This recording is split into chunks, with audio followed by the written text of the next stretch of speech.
this is every single journal that I own that I've been using for the past 6 years. And here's how keeping this one single habit completely changed my life. Throughout this video, I'll go over the 3 mediums that I've been using for the past 6 years to organize my thoughts, reflect upon my days, and process my emotions so that I stay mentally fit. And so by the end of this video, you'll be left with why I use each medium and how I structure my journaling sessions when I'm using each medium. And so these are the strategies and techniques that I've used that I found are the most simplest, easiest, and most effective. So let's get into it. Every day ends with me journaling in this little notebook. And although I've been journaling for the past 6 years, this is the one that I've started most recently and has made the biggest impact on my life. Daily evening journalings in a physical notebook. And so here's the structure that I use to reflect upon each day and to set myself up the next day for it to be like the best day possible ever. So first, I start off with a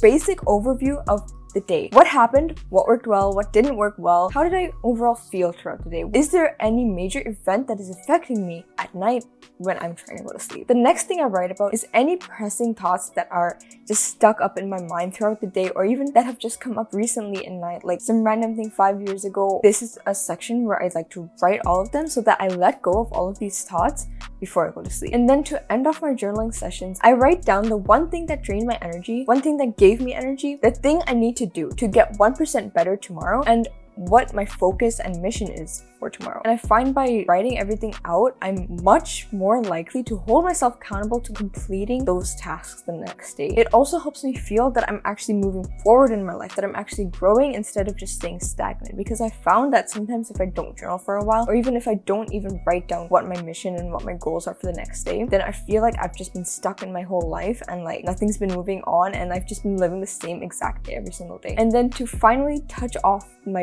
journaling session for the night by gratitude. And it's kind of just like the same like gratitude that I say every single night. And I basically just write down how I'm so grateful for my life and how I'm so grateful to be alive and live every single moment. And I don't really tend to make a whole list, right? Because when I write this whole little gratitude blurb, I really write it with all my feelings, and I really make sure to feel every word that I'm writing down. Like actually like make sure that I feel thankful as I'm writing each thing down, right? If you just make a list of 10 things you're grateful for, you're kind of just writing them down for the sake of writing them down, right? And so I find that if you just write a short little blurb of literally how grateful you are to live your life, then that's so much more better than just writing 10 things you're grateful for. And so that's basically what my daily journaling sessions look like. And I usually like to do these daily journaling sessions right before I go to sleep, and it's the main reason in which I do these journaling sessions, right? And that has been my physical journal. If you're to start journaling today, regardless of what medium you choose to do, I personally recommend taking out a piece of paper and going in by hand and writing out your day and following the structure that I've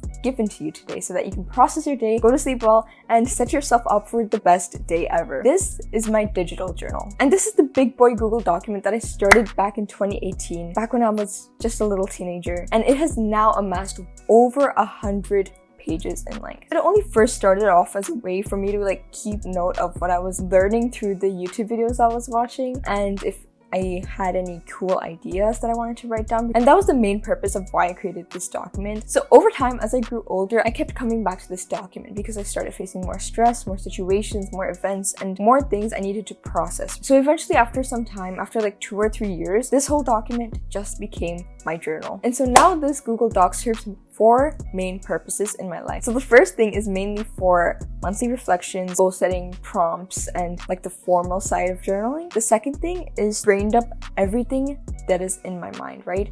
Literally just writing down word for word my whole internal monologue on the Google document, right? Because I think and type at the same speed, so then everything is just like going here and going directly onto the screen. So I find it a really great way to dump out all my thoughts. And so the third thing is big events that happen in my life or big problems that I'm currently facing. And I really like to use my keyboard for writing out my thoughts because it really helps me to just think logically and just like give me like a whole like analytical look at my life and see where I need to like fix my problem, right? I really get to gain awareness on the problem or the situation that is in my life and take steps to actually overcome the problem or situation or big event that is happening in my life. And the fourth thing is to write about a specific problem or area in my life, right? If I find that I'm struggling with the fact that I'm like half-assing everything, I'll go write about that. Like, oh, I feel like I'm literally half-assing everything in my life and it like kind of sucks and I don't know what to do, right? And I basically write something along the lines of that. And so, I don't know, something about just writing everything on a keyboard just makes me to solve my problems quicker, faster, simpler, easier, effectively,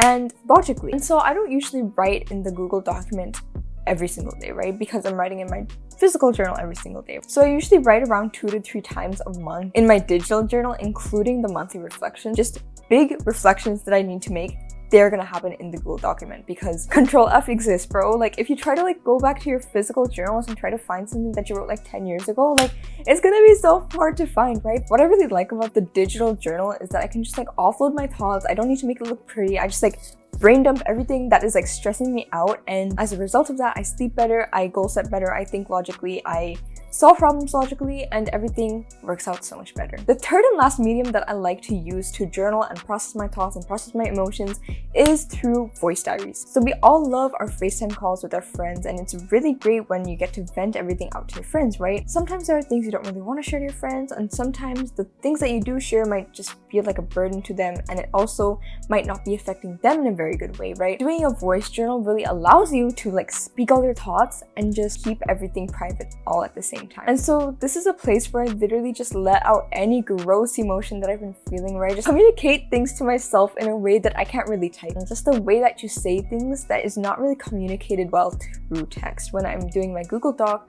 I'm thinking very much logically, and when I'm doing voice journals, I'm thinking and speaking very much more emotionally, right? So I just start off by talking about whatever has been on my mind throughout the day, and I just ramble until all the emotions are let out. And then after that, I really like to go back and listen to what I said so that it sticks in my brain and I don't just forget what I said. Yeah, those are basically like the 3 main mediums that I use to journal and process my thoughts effectively, reflect upon myself, reflect upon the current situation that I'm in, problems that I've had in my life, just everything, right? And before I end this video, I just want to leave you guys with one piece of advice when it comes to journaling, and that is to make sure to always go back every couple of months and read your journals back. Look at what you've written down, right? Because you could be facing the same exact problem that you once faced maybe 2 years back, or maybe even a month back. You could be facing the same exact problem, and if you don't understand that it's the same problem because you never went back to look what problem it was, then you're going to make the same exact mistake again. And so I really want to emphasize that the thing that's going to make an even bigger impact is looking back upon your journals and really reflecting upon what you learned and reflecting upon how far you've come, right? Because sometimes you've even written down the answers to your current problem, right? If I have a problem in my life, I've literally already somehow written the solution, and if I didn't go back and read the journals that I've written before, then I wouldn't have realized that I've already know the solution in my mind. Like, you just have to like search for it a bit and reread it a bit to know that there is already a solution that you've come up. The thing with journaling is that journaling allows you to look back at your life literally in the most detail ever, and it allows you to just understand what you went through in the past. How is it similar to what you're going through now, and what can you learn from the 2 events that happened in your life and then the one that's happening currently in your life. And so that's basically it, and let me just go over exactly what I've talked about today so that you don't feel left like you've learned absolutely nothing. So the first thing I use is my physical journal, in which I do daily journal entries before I go to sleep. The second way in which I like to journal is digitally through my Google document and through voice journals. Google document allows me to very much bring awareness to my problems and think them through logically, so I'm able to solve my problems quicker, faster, and more efficiently. I use voice journals so that I can let all my emotions out and give me an outlet to vent everything and just make sure the pressure inside of me is released and not exploding. And the thing that you need to remember with any format of journaling that you do, look back and read or listen to what you've said or what you've written, because it is literally the best way to look at your life and look at how far you've come and literally tackle the problems that you're currently facing in your life. And that's basically it. Thank you so much for watching my video, and I really hope that you found it educational and that you gained value from it. And if you have any feedback for me, leave some feedback down below, because I'm always looking to improve myself, my videos, and the content that I put out into the world to help you live your best life. That's it for this week. I will see you next week.